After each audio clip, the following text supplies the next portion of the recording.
अधिवेशन रखा गया, किस तरह का अधिवेशन है? आज ये सहकारी bank, cooperative banks association staff की ओर से आज प्रदेशीय स्तर का एक अधिवेशन, जो 12वां अधिवेशन है, तो ये आज ये जनपद मुजफ्फरनगर में रखा हुआ है। उसी के निमित्त आज आना हुआ और मुझे भी सभी कर्मचारियों, क्योंकि सभी लोग जो मंच पर हैं वो सभी देश के, प्रदेश के साथ साथ देश के भी अन्य हिस्सों से सहकारी बैंकों के जो वरिष्ठ जो पदाधिकारी हैं वो सब लोग यहाँ पर आए हैं।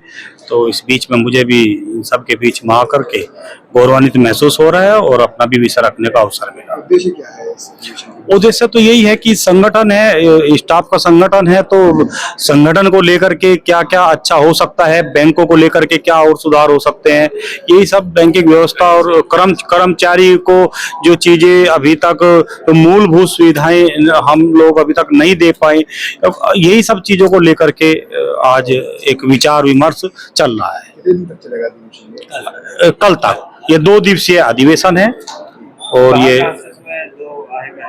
पूरे उत्तर प्रदेश 35 डिस्ट्रिक्ट नहीं, 25 हाँ, मतलब पूरे प्रदेश से प्रत्येक जनपद से कुछ कुछ लोग अलग अलग हिस्सों से आए हुए हैं। अतुल जी, यहाँ कहा जा रहा है कि कुछ रिक्त पद भी है, उसकी भी आवाज उठी है।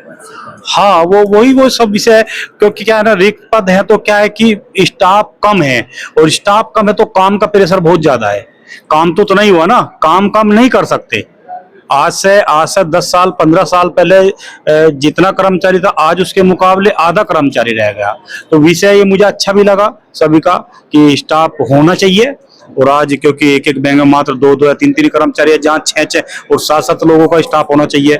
ऐसे ये सब बिंदु, मतलब ऐसे ही सब विषयों को लेकर के, मतलब कर्मचारी हितों को लेकर के, अपने संगठन को लेकर के, इन सब लेकर के, और मुझे भी, क्योंकि मुजफ्फरनगर की धरा पर यह कार्यक्रम था, तो मेरे भी कर्मचारियों ने मुझे यहाँ बतौर मुख्य अतिथि उद्घाटन सत्र में बुलाया, तो मुझे भी सबसे मिलने का अवसर मिला और मुझे भी सबकी बातें सुन भी रहा हूँ। और 2 दिवसीय ये अधिवेशन चलने वाला है। हाँ, जो भी निकलेगा समाधान उसका प्रयास करेंगे और उच्च स्तर अपने सरकार में माननीय कोऑपरेटिव मंत्री से जो भी अपने स्तर से हम लोग अच्छे विषय लेकर के जा सकते हैं, रख सकते हैं, उसका ऐसा प्रयास किया जाएगा। मंत्री जी से भी वार्ता हुई है कल योगी जी की, किस तरह के क्या है? वो तो कल भाई हमारे महासदस्यता अभियान 2025 चलने वाला है, तो कल हम लोग भी लखनऊ में थे। पूरे प्रदेश के लगभग 3-3.5 हजार कोऑपरेटर्स वहां पर थे, सभी बैंकों के अध्यक्षगण वहां पर थे। तो यही सब विषय जो रिक्त पद हैं और बैंकों का जो सुधार, और जो हमारी पैक्स हैं, जो नई पैक्सें बन रही हैं, तो उनके फंड को लेकर के, उनके बिल्डिंग के फंड को लेकर के, ऐसे सब कई मुद्दे थे। वो माननीय मंत्री जी ने भी सबको बताया था कि आज शाम कोई मीटिंग है, तो वो इन सब चीजों को माननीय मुख्यमंत्री जी को अवगत कराया। सर, अधिवेशन बुलाया गया, किस तरह का अधिवेशन था, क्या इसके पीछे? उत्तर प्रदेश के सभी जिला सहकारी बैंकों में कार्यरत कर्मचारियों का 12वां प्रांतीय अधिवेशन आज मुजफ्फरनगर में आयोजित किया जा रहा है, जिसमें प्रदेश के विभिन्न जिला पदों से भारी संख्या में कर्मचारी यहाँ उपस्थित हुए हैं। मुजफ्फरनगर बैंक के सम्माननीय अध्यक्ष जी आज के कार्यक्रम की अध्यक्षता की सिदारत कर रहे हैं। मुख्य रूप से आज के अधिवेशन में विषय यह है कि बैंकों में कर्मचारियों की भारी कमी है। जहां एक और किसानों को भरपूर ऋण सुविधा उपलब्ध करवानी है, आम जन गरीब पीड़ित उपेक्षित को सहकारी साख सुविधा उपलब्ध करवानी है, उसके लिए काम का बोझ तो बढ़ रहा है, लेकिन बैंकों में भर्ती नहीं की जा रही है।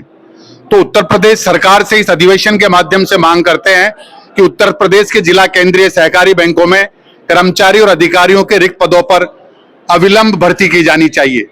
साथ ही साथ जहां देश में भारत सरकार का वित्त मंत्रालय और भारत सरकार सार्वजनिक बैंकों को आपस में मर्जर करके बड़े और कम बैंक बना रही है, और हाल ही में देश में एक राज्य और एक ग्रामीण बैंक, 1 स्टेट और 1 RRB का सिद्धांत लागू करते हुए ग्रामीण बैंकों का मर्जर किया गया है। तो हम all India bank employees association, all India bank employees cooperative federation के माध्यम से ये मांग करते हैं कि जिला सहकारी बैंकों, राज्य सहकारी बैंक और पैक्स की जो त्रिस्तरीय सहकारी साख ढांचा लागू है, उसमें द्विस्तरीय ढांचा लागू करते हुए सभी जिला केंद्रीय सहकारी बैंकों को राज्य सहकारी बैंकों में मर्ज किया जाना चाहिए उससे किसानों को भी लाभ होगा, प्रदेश की अर्थव्यवस्था भी मजबूत होगी, प्रदेश का बैंकिंग ढांचा भी मजबूत होगा और प्रदेश में मजबूत और सक्षम सहकारी बैंकों की स्थापना होगी। साथ ही साथ सामाजिक सुरक्षा के लिए देश के सहकारी बैंकों के कर्मचारियों और अधिकारियों को पेंशन सुविधा का लाभ दिया जाना चाहिए और सहकारी बैंकों के अंदर कुशल बैंकिंग व्यवस्था, सुशासन और सुराज लागू करने के लिए समय समय पर आंतरिक निरीक्षण और नियंत्रण व्यवस्था को मजबूत करते हुए पारदर्शी शासन व्यवस्था लागू की जानी चाहिए। इन सभी मुद्दों पर आज इस अधिवेशन में विचार होगा।